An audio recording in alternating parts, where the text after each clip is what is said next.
घर में सन्नाटा था, इतना गहरा सन्नाटा कि रोहन को अपने ही सांसों की आवाज डराने लगी। वो तहखाने की सीढ़ियों के ऊपर खड़ा था, हाथ में टॉर्च कांप रही थी।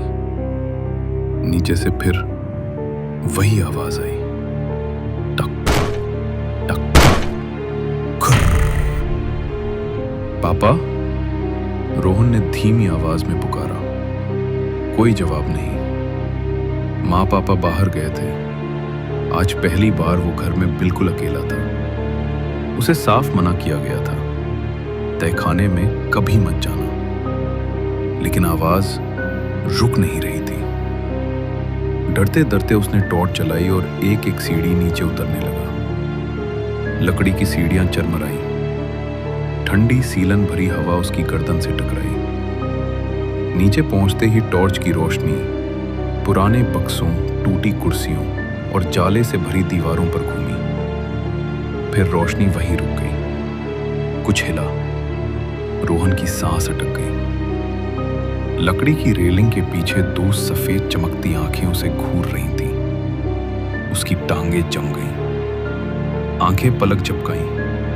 धीरे धीरे एक आकृति आगे बढ़ी। वो इंसान जैसी थी, लेकिन इंसान नहीं।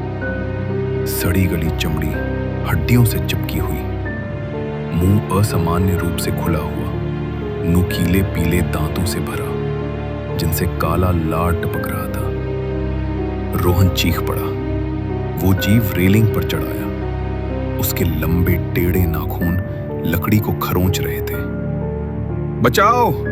रोहन पीछे हटते हुए चिल्लाया। जीव ने सिर टेढ़ा किया और मुस्कुराया। आखिरकार आ ही गया, वो फुसफुसाया। उसकी आवाज गीली मिट्टी जैसी थी। तुम क्या हो? रोहन कांपते हुए बोला। जीव की आंखों में एक पल के लिए दर्द उभरा। मैं यहीं रहता हूं, उसने कहा, तुम्हारी तरह। रोहन के दिमाग में अजीब यादें उभर आईं। रात में फुसफुसाहटें, चलते चलते बंद होते दरवाजे, अंधेरे में परछाइयां। टॉर्च झपकने लगी। जीव और पास आ गया। तुम्हारे माँ पापा ने मुझे यहां बंद कर दिया, उसने कहा। उन्होंने कहा तहखाना खतरनाक है, लेकिन ये नहीं बताया कि क्यों। रोहन का दिल जोर से धड़कने लगा। क्यों? उसने पूछा। जीव की मुस्कान और गहरी हो गई। क्योंकि मैं उनका पहला बच्चा था। रोहन का शरीर सुन्न पड़ गया। मतलब? जीव की आवाज कानों में गूंज उठी। मैं तुम्हारा भाई हूं।